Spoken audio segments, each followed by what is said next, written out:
Assalamualaikum warahmatullahi wabarakatuh. Yang terhormat, dosen penguji dan guru penguji. Ujian kinerja PPG dalam jabatan kategori 1 gelombang 2 tahun 2023. Perkenalkan, nama saya Agustiawan. Saya mahasiswa PPG dalam jabatan kategori 1 gelombang 2 tahun 2023 Universitas Muhammadiyah Malang.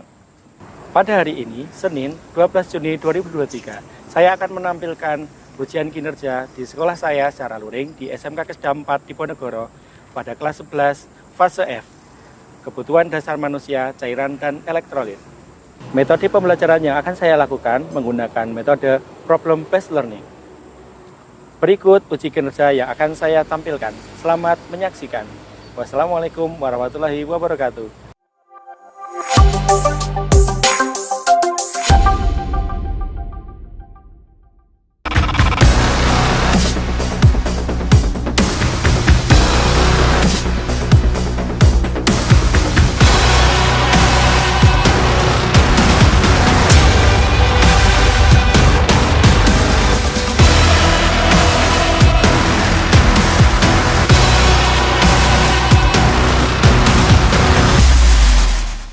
Assalamualaikum warahmatullahi wabarakatuh.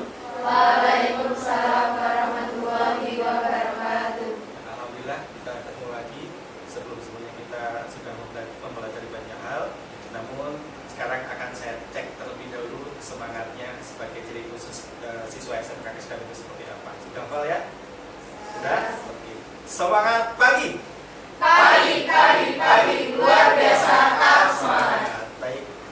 Kalau saya selalu meminta untuk semangat pagi itu apa ya, biar setiap kali belajar itu jadi masuk. Jadi kalau misalkan kalian malas-malesan, nah, jadi nanti belajarnya nggak masuk. Jadi saya pengen kalian setiap saat mau belajar, mau aktivitas apapun kita bisa.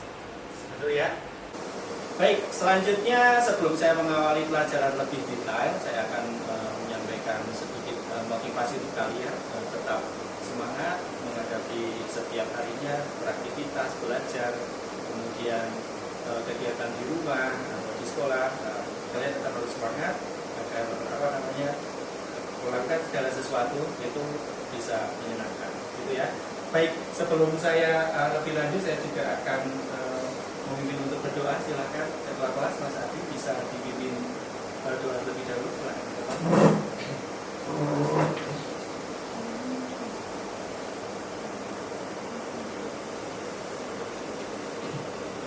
Siapkan untuk mengawali KPM. Doa mulai. Doa selesai. Silakan keluarga. Selamat pagi. Terima kasih. Tapi saya juga akan cek kehadirannya. Ada yang sakit? Ada ya. Coba saya cek satu persatu.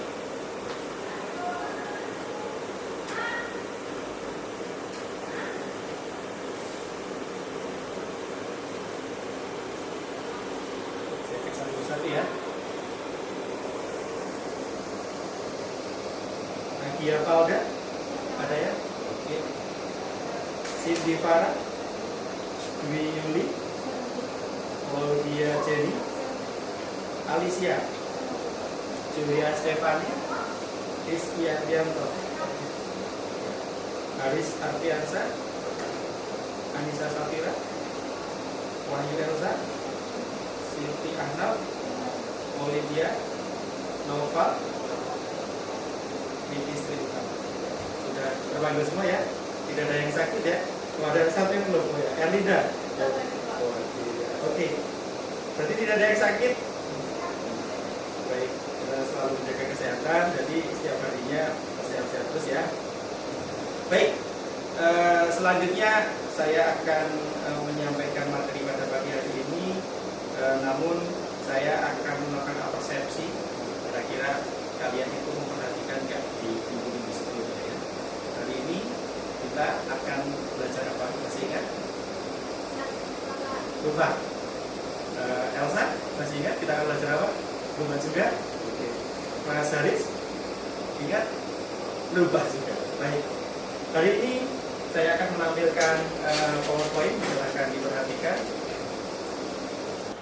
Ya, hari ini kita akan belajar mengenai kebutuhan dasar manusia, cairan dan elektrolit. Mungkin sebelum-sebelumnya kalian sudah mempelajari beberapa materi yang sudah saya sampaikan seperti oksigenasi, kemudian nutrisi. Nah, sekarang kita akan belajar mengenai kebutuhan dasar manusia, cairan dan elektrolit. Ya, baik. Saya akan menyampaikan apa saja yang harus kalian tempuh ketika saya memberikan materi pada hari ini. Coba silakan dibaca Mas Haris, poin 1 bisa dibaca. Serta didik mampu mengidentifikasi tanda-tanda data objektif dan subjektif pasien dengan gangguan cairan dan elektrolit dengan menggunakan bahasa sendiri. Ya, bagus. Untuk poin kedua, silakan dibaca Alicia. 2. Peserta didik mampu mengenali sama-sama peralatan pada gangguan cairan dan elektrolit. Baik, bagus. Yang ketiga silakan dibaca Julia Stefani. 3. Peserta didik mampu menentukan perencanaan pada pasien dengan gangguan cairan dan elektrolit. Ya, baik, kali ini saya akan belajar menyampaikan materi KDM cairan dan elektrolit menggunakan metode problem based learning. Ya, jadi saya akan memberikan sebuah kasus yang nanti akan kalian telaah. Ya, dari kasus tersebut dicari apa saja yang menjadi poin penting untuk dipelajari pada materi kali ini. Ya, kemudian, namun sebelum lebih lanjut, saya juga akan menyampaikan kepada kalian sebuah pertanyaan. Ya, yang pertanyaan tersebut tentunya berhubungan dengan materi yang akan saya sampaikan. Ya, coba kalian bisa lihat di layar depan. Baik, sudah dilihat di layar di depan. Kira-kira menurut kalian apa yang akan terjadi jika di dunia ini tidak ada air? Boleh dijawab. Cindy Farah, ya, silakan. Jadi air itu kan bukan cuma buat manusia aja, Ya. makhluk hidup lain juga perlu air. Jadi pastinya nggak akan kehidupan karena pasti ada kekeringan, Pak. Ya, bagus. Mungkin ada yang kasih lagi, boleh? Mas Adri, boleh? Cukup, Mbak. Ya, terima kasih. Ya, saya akan menampilkan sebuah kasus yang harus kalian telaah. Ya, kasus di sini tentunya berhubungan dengan materi yang akan kita pelajari pada pagi hari ini. Ya, yaitu kasus tentang gangguan cairan dan elektrolit. Ya, saya menampilkan sebuah kasus, sebuah penyakit yang di situ akan ada kasus yang menyebabkan seseorang mengalami gangguan cairan dan elektrolit. Boleh dibaca 3 baris. Ya, silahkan Anissa Safira. Pasien wanita datang ke IGD Medika Paramita dengan keluhan diare 7 kali dalam sehari. Pasien nampak lemas dan bibir kering, berkorporat inelastis. Pasien BAK 5 kali dengan rata-rata 200 cc setiap kali berkemih. Baik, terima kasih. Silakan dibaca 5 baris, Mas Noval. Konsisten BAP cair dan terdapat lendir dalam kasusnya, maka 3 hari per hari kamu tidak haruskan misalkan makan, minum 5 gelas bimbing dan tidak perlu disarankan minum. Oke, selesai. Dilanjutkan sampai dengan titik sebelum TTV ya. Silakan dibaca Agia. Ketika penyakit yang diderita selama diare, pasien mengeluh demam naik turun selama 4 hari.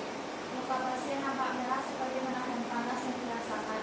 Setelah dilakukan pemeriksaan lebih lanjut di IGD, penanganan awal yaitu pemberian obat paracetamol 500 ml infus 2 per saat pemeriksaan diarta tablet pasien kemudian dibawa ke pasar penyakit hewan. Baik, terakhir silakan diselesaikan Mas Adri. TTP tekanan darah 110/80 mmHg, nadi 105 kali per menit, suhu 39,8 Derajat derajat Celcius dan RR 24 kali per menit. Baik, terakhir. Diagnosa medis gastroenteritis akut. Baik, kasus sudah dibaca oleh beberapa siswa. Silahkan kalian berpikir kritis dari kasus yang sudah saya sampaikan. Ya, coba dipahami sekitar 1-2 menit dari kasus, tapi pahami langsung persiswa ya. Silakan ditelaah dari kasus ini. Kasus ini adalah kasus dengan gastroenteritis akut, tapi seseorang dengan diagnosa medis gastroenteritis akut akan mengalami banyak hal gangguan KDM. Saya akan meminta untuk kalian berpikir kritis gangguan KDM cairan dan elektrolit saja ya. Jadi ketika ada data selain cairan dan elektrolit, silahkan di skip ya. Silahkan, saya kasih waktu 1-2 menit untuk memahami kasus yang sudah saya berikan.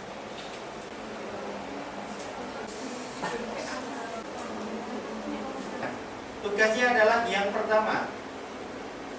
Ini hampir sama dengan capaian pembelajaran yang sudah saya sampaikan sebelumnya. Artinya, tugasnya adalah pertama, carilah tanda-tanda apa saja yang masuk pada gangguan cairan dan elektrolit. Jadi silakan fokus, ambil kasus data yang berhubungan dengan cairan dan elektrolit saja.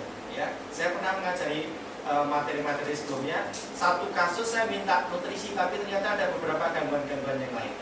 Paham?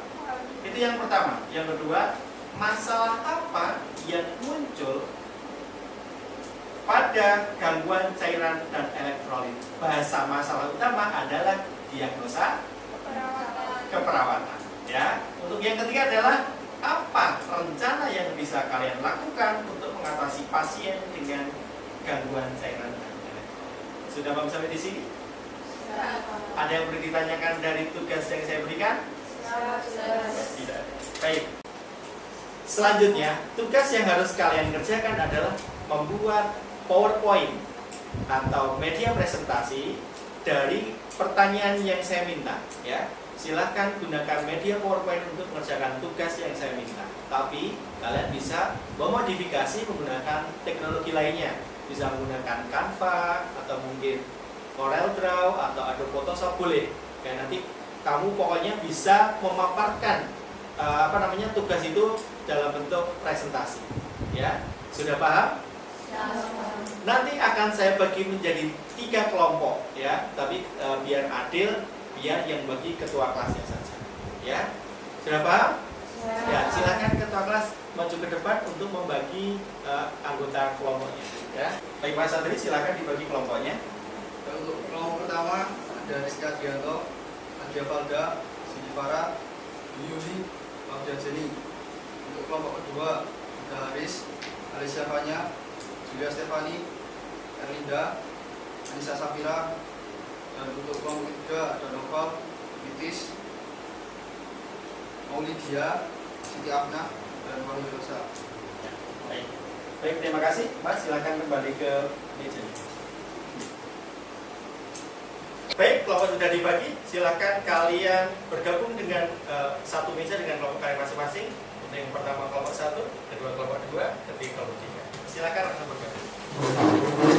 Baik, selanjutnya saya akan meminta kalian untuk berdiskusi, ya, berdiskusi mengenai tugas yang saya berikan, ya. Silahkan kalian mengerjakan tugas kalian menggunakan referensi yang terpercaya, ya. Bisa menggunakan buku KDM yang ada di meja kalian warnanya hijau, ya, atau menggunakan media internet. Ingat, referensi yang harus digunakan minimal adalah 5 tahun terakhir. Ya, silahkan diskusikan terhadap pertanyaan apa tadi yang sudah saya berikan sama kalian. Ya, silahkan bisa diskusikan di masing-masing kelompok. Nanti saya akan masuk ke kelompok masing-masing.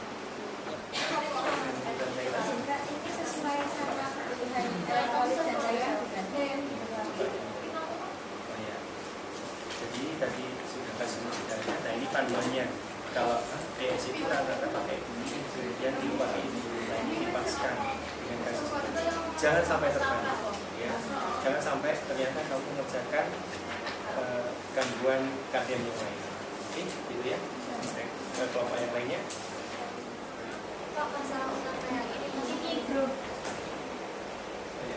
Kalau dilihat dari batasan karakteristik itu PSDU-nya tentang cairannya, kamu masalahnya defisit volume dan kenapa itu kurang cairan. Ya, nama lain dari defisit sama aja, ya.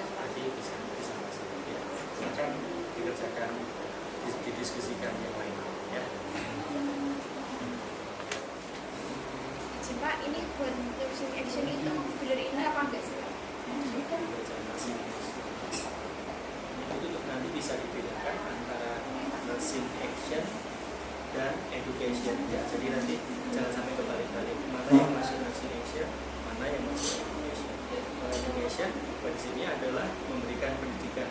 Kata-katanya bisa ajarkan atau mungkin anjurkan, ya. Kira-kira itu masuk mana? Education. Oke, lanjutkan ya. Diskusi sudah selesai? Siap. Ya, kalian sudah berdiskusi satu sama lain ya, antara anggota satu kelompok dengan kelompok lainnya sudah berdiskusi? Baik, selanjutnya nanti silahkan hasil diskusi kalian silahkan dipaparkan dalam bentuk media PowerPoint ya. Tapi sebelum mengerjakan tugas tersebut, karena tadi baru berbuat diskusi, sebelum mengerjakan untuk mendalami tentang materi cairan dan elektrolit, saya akan memberikan lembar kegiatan peserta didik berupa daftar beberapa pertanyaan yang nanti di sini akan menambah wawasan kalian tentang materi KDM cairan dan elektrolit. Ya, silakan dikerjakan sebisanya. Jadi tidak usah contoh-contohan. Ini hanya dikerjakan sebisanya. Jadi di sini sebenarnya sudah ada kunci jawabannya. Cuman saya pengen kalian itu benar-benar latihan secara mandiri, gitu ya. Silakan dikerjakan.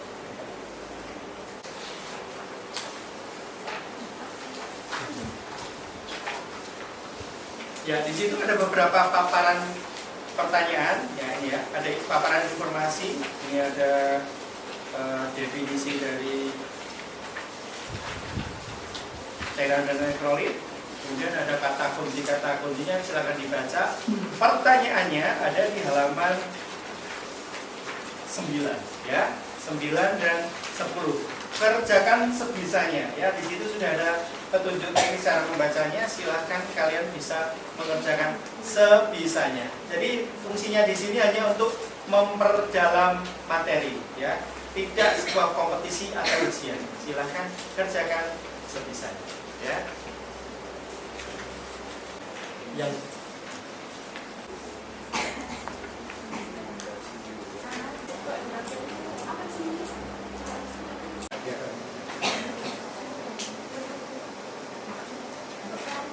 baik, sudah selesai mengerjakan LKPD-nya? Baik, silahkan kertas LKPD bisa disimpan ke tas masing-masing. Hari berikutnya kita akan koreksi secara bersama-sama, ya. Tidak usah dibenarkan. Saya sudah sampaikan ini hanya untuk latihan, jadi bukan sebuah kompetisi, ya. Hanya untuk memperdalam materi tentang cairan dan elektrolit, ya. Baik, selanjutnya adalah mengerjakan tugas. Apa yang sudah kalian diskusikan, tentunya kalian juga sudah membaca dari soal LKPD, wawasannya jadi tambah. Silakan tugas yang sudah saya minta tadi dikerjakan dalam bentuk media PowerPoint, ya.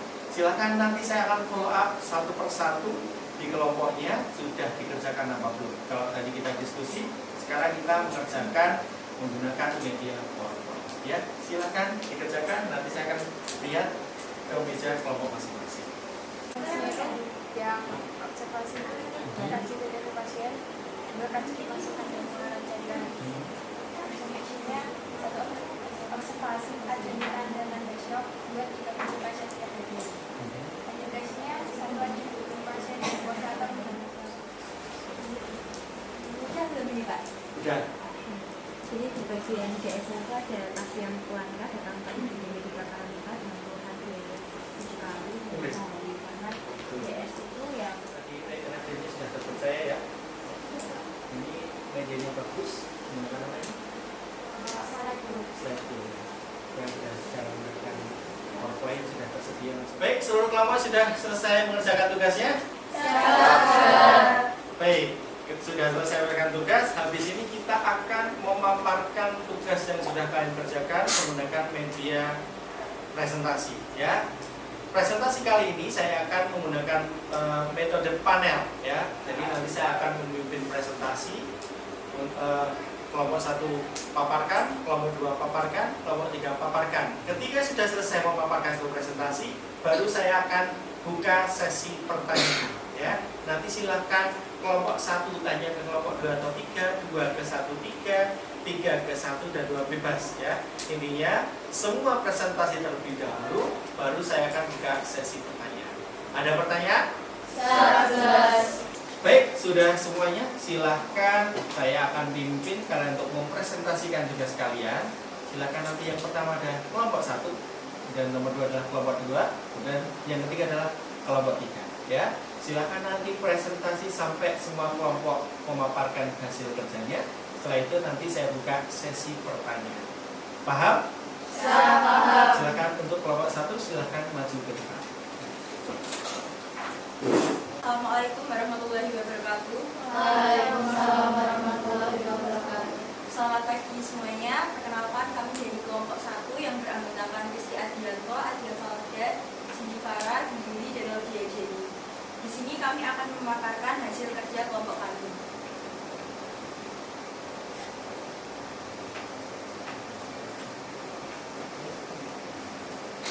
1. Tanda-tanda apa saja yang masuk pada gangguan cairan dan elektrolit.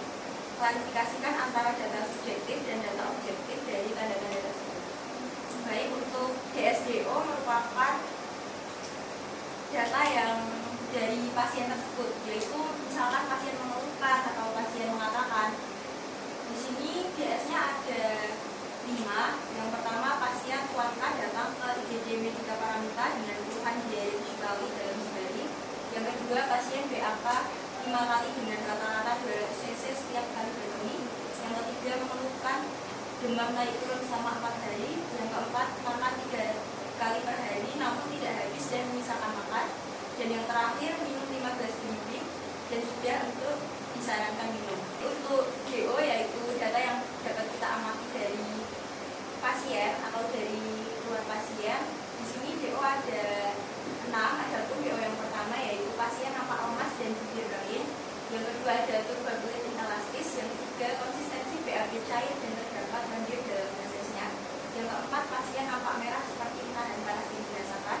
Yang kelima, setelah dilakukan pemeriksaan dengan IgG dan penanganan awal yaitu pemberian obat paracetamol 500 mg, infus 2 tablet, serta saat pemeriksaan diatur tablet, pasien kemudian dibawa ke bangsal penyakit dalam. Dan yang terakhir, TTV, TD 110/80 Hg, nadi 105 kali per menit, suhu 39,8 derajat Celcius, dan respirator 24 kali per menit. Baik, terima kasih atas waktu yang telah diberikan kepada kelompok kami. Jika ada kesalahan dalam memaparkan materi pada pagi hari ini, dari kelompok kami memohon maaf sebesar-besarnya. Terima kasih atas waktu yang diberikan dan sampai jumpa di kesempatan selanjutnya. Wassalamualaikum warahmatullahi wabarakatuh. Waalaikumsalam warahmatullahi wabarakatuh. Baik, terima kasih kepada kelompok 1. Berikan aplaus untuk kelompok 1.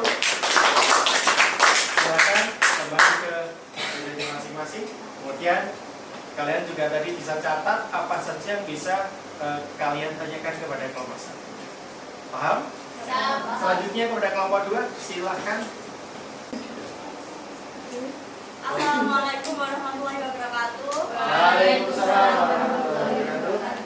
Kami dari kelompok 2 akan mempresentasikan hasil kerja kelompok kami yang beranggotakan Haris Alfiansyah, Alicia Fania Zahira, Julia Stefani, Emina Putri Fadini, Anissa Safira Salsabila. Untuk kasus cairan dan elektrolit dari kasus yang diberikan oleh Pak Agus, kami mendapatkan data subjektif yaitu pasien mengeluh diare 7 kali dalam sehari. Untuk data objektifnya, pasien nampak lemas dan bibir kering, turgor kulit pasien tampak inelastis, konsistensi BAB pasien cair dan terdapat lendir di dalam fesisnya, muka pasien nampak merah seperti menahan panas yang dirasakan. Lalu untuk balance cairannya, untuk input makan 3 kali 100 yaitu 300, minum 5 kali 200.000, infus 2 kali 500.000, total input yaitu 2.300. Untuk output, BAB 7 kali 200, 1.400, BAK 5 kali 200 yaitu 1.000, IWL-nya 15 kali 65 per 24 didapatkan 40,625 per jam. Jika 24 jam mendapatkan hasil 975. Total output yaitu 3.375. Dan untuk balance cairan yaitu input dikurangi output 2.300 dikurangi 3.375 yaitu minus 1.075, pasien dehidrasi.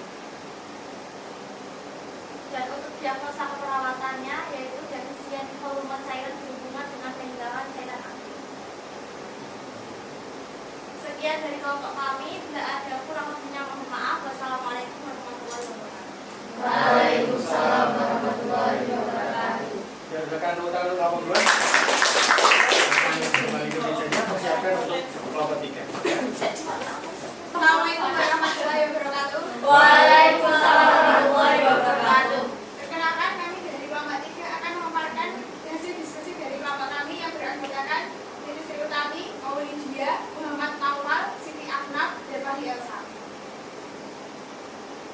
dari kasus yang diberikan Pak Agus tadi, kami mendapat intervensi yaitu ada 4 ONEK. Yang pertama O itu observation, yaitu yang pertama kaji KTP pasien, 2 kaji pemasukan dan pengeluaran cairan, dan nursing action, 1 observasi adanya tanda-tanda shock, 2 timbang duduk pasien setiap detik. Yang education, yang pertama dukung pasien dan keluarga atau membantu dalam pemberian makanan dengan baik. Yang kedua, anjurkan pasien untuk banyak minum. Yang ketiga, anjurkan pasien untuk lebih menjaga kebersihan sekitar di makanan. Yang collaboration, yaitu kami ada kolaborasi dengan dokter dengan pemberian cairan intravenous.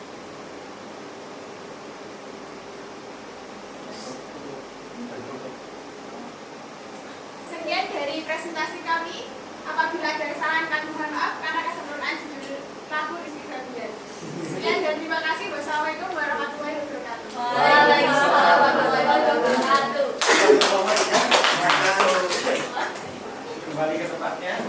Baik, seluruh 3 kelompok sudah memaparkan hasil presentasinya. Selanjutnya saya akan membuka sesi pertanyaan. Karena presentasi kita kali ini adalah model panel. Silahkan kalian bebas untuk menanyakan ke kelompok lainnya, ya.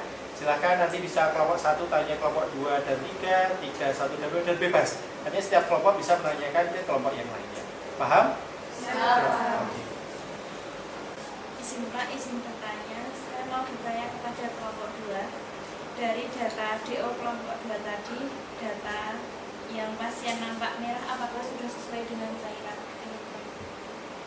Baik, silakan kelompok 2 bisa menjawab pertanyaan dari kelompok 1 mengenai data objektif mengenai muka kemerahan, apakah tepat untuk data objektif cairan badan. Silakan dijawab. Izin menjawab untuk hasil dari presentasi kami. Tadi dapat dari data objektif, muka pasien nampak merah seperti menahan panas yang dirasakan. Saya setuju dengan kelompok 1, yaitu data tersebut termasuk ke dalam hipertermi, bukan bagian dari cairan dan elektrolit. Baik, terima kasih. Tadi sudah jelas nih, kelompok 1 ternyata kelompok 2 menyampaikan kesalahannya bahwa data tersebut tidak termasuk cairan dan elektrolit, tapi sesuai dengan data hipertermi. Ya. Baik, ada pertanyaan yang lain mungkin dari kelompok 3 boleh disampaikan? Izin bertanya Pak, izin bertanya kepada kelompok 1. Untuk DS yang pasien mengeluhkan demam naik turun selama 4 hari, apakah itu sudah tepat? Baik, silakan kepada kelompok 1. Ada pertanyaan dari kelompok 3. Apakah tepat data DS pasien mengatakan demam naik turun itu tepat di gangguan cairan dan elektrolit? Silakan kepada kelompok 1 yang mewakili. Izin Pak, izin menjawab. Untuk DS pasien mengeluhkan demam naik turun selama 4 hari itu tidak masuk ke dalam cairan dan elektrolit, tetapi masuk ke dalam diagnosa hipertermia. Baik, bagaimana kelompok 3? Sudah sepakat? Sepertinya di kelompok 1 mungkin kurang detail ya untuk mengklasifikasikan mana yang cairan, mana yang hipertermi, gitu ya. Jadi emang kasus ini saya buat seperti ada yang ambigu ya. Jadi biar kalian bisa mengklasifikasi yang tepat mana cairan, mana hipertermi. Sesuai dengan materi kali ini kita hanya belajar dengan materi cairan dan elektron, gitu ya. Sudah paham semuanya? Siap. Baik, kepada seluruh siswa, terima kasih sudah memaparkan hasil kerja kelompoknya. Alhamdulillah kalian sudah bisa memanfaatkan teknologi ya. Kalian tadi sudah hebat sekali bisa memaparkan hasilnya menggunakan media atau platform yang variatif sehingga tertarik untuk seseorang membacanya. Jadi kalau medianya menarik pasti akan mudah diterima oleh sang pembaca, gitu ya. Selanjutnya saya akan melakukan refleksi. Jadi apa yang sudah kalian kerjakan tadi, apakah sesuai tidak dengan materi yang saya miliki. Jadi jangan sampai nanti apa yang kalian sampaikan ternyata referensinya tidak valid. Jadi mari kita lakukan refleksi, apakah pas jawaban-jawaban yang sudah kalian kerjakan. Oke. Untuk selanjutnya kalian bisa perhatikan bahwa KDM cairan elektrolit masuk dalam hierarki KDM Abraham Maslow ya.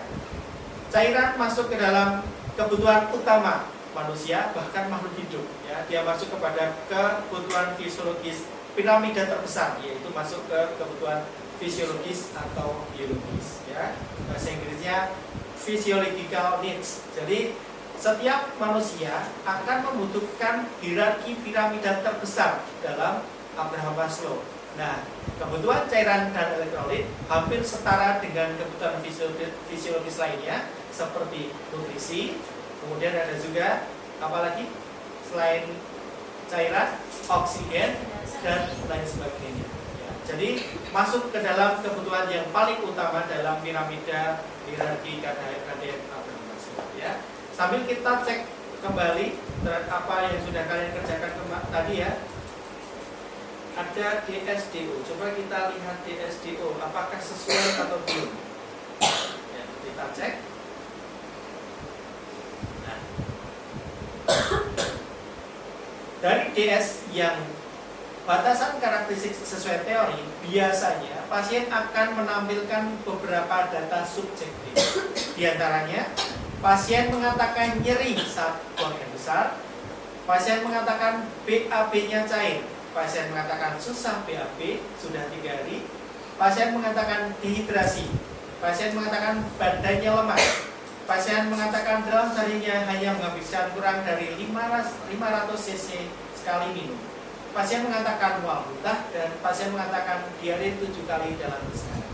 Ya, jadi silakan tadi beberapa kelompok apakah sesuai dengan contoh yang di sini.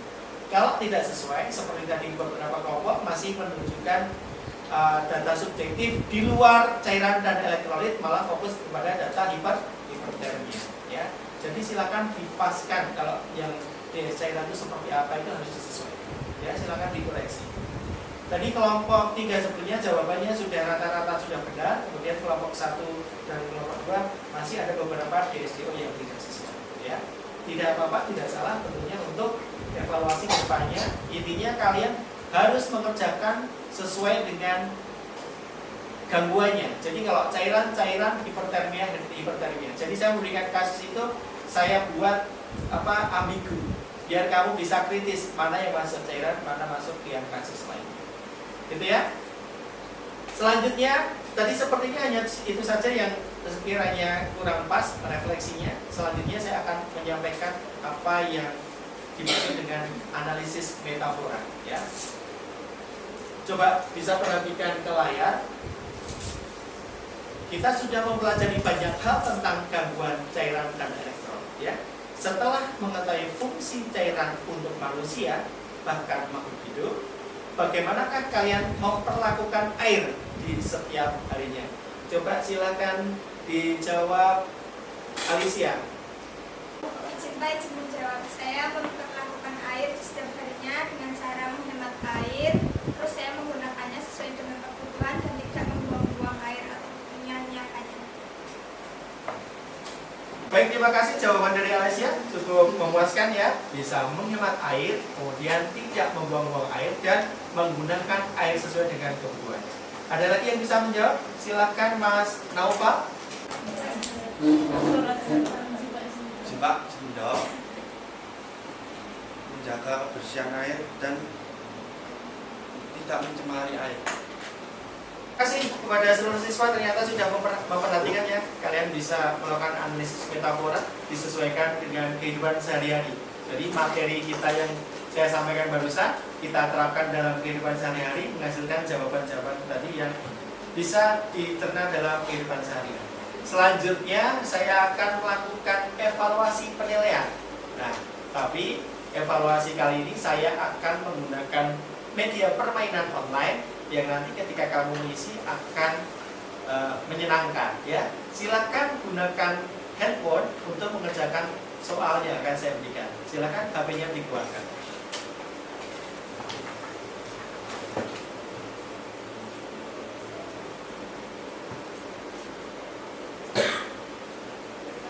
Ada beberapa pertanyaan yang kalian bisa jawab. Silakan masukkan pin yang ada di depan. Silakan kalian masuk ke kahoot.it. Baik, kepada seluruh siswa, silakan masukkan pin yang sudah saya tampilkan untuk mendapatkan soal yang sudah saya siapkan kepada kalian. Ya. Baik, sudah 7 siswa sudah masuk. misalkan masih kurang sekitar 5 ya.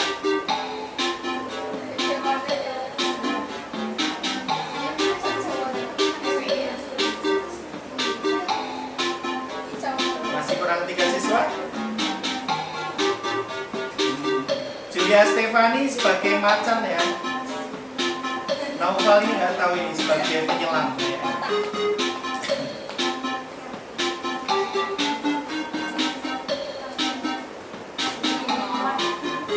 Kurang 1, siapa yang belum? Oh ya.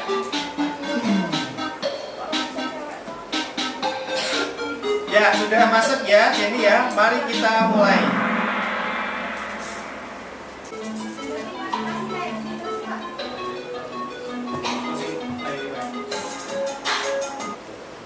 Soal ada di layar, fokus ke layar, di HP kalian hanya ada jawabannya.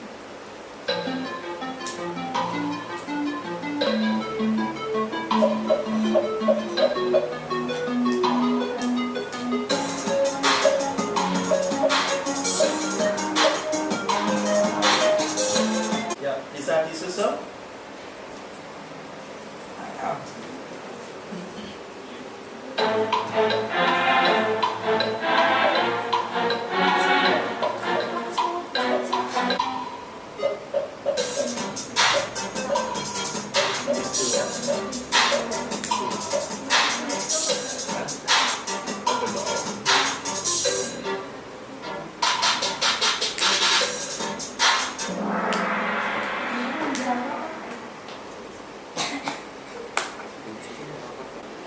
Silakan fokus ke layar depan, jawaban ada di HP kalian.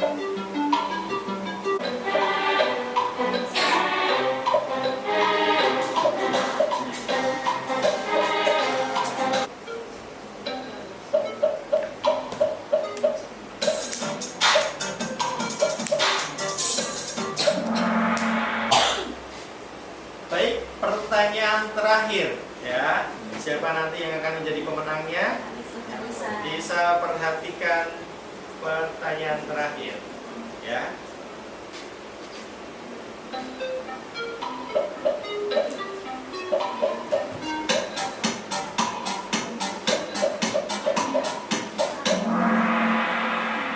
Coba kita lihat. Ini jawaban sudah benar semua. Siapakah yang menjadi pemenangnya pada evaluasi terakhir ini? Juara 3 ada Alicia ya. Juara 2 Julia Stefani. Nah, selamat untuk Anissa Safira. Boleh kita kasih tepuk tangan. Selamat untuk Anissa Safira sudah memenangkan penilaian evaluasi akhir. Nah, nanti yang teman lainnya bisa belajar lebih giat lagi ya. Semuanya pasti jawabannya ada yang benar semua, cuman di sini adalah paling benar dan paling cepat ya. Mungkin Anissa Safira ini sudah paling benar dan paling cepat gitu ya. Oke, saya tutup terlebih dahulu. Baik, terima kasih kepada seluruh siswa.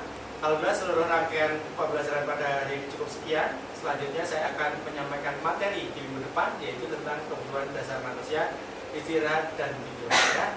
Namun sebelum saya tutup, silahkan dipimpin berdoa terlebih dahulu. Silahkan ketua kelas dipimpin berdoa dulu.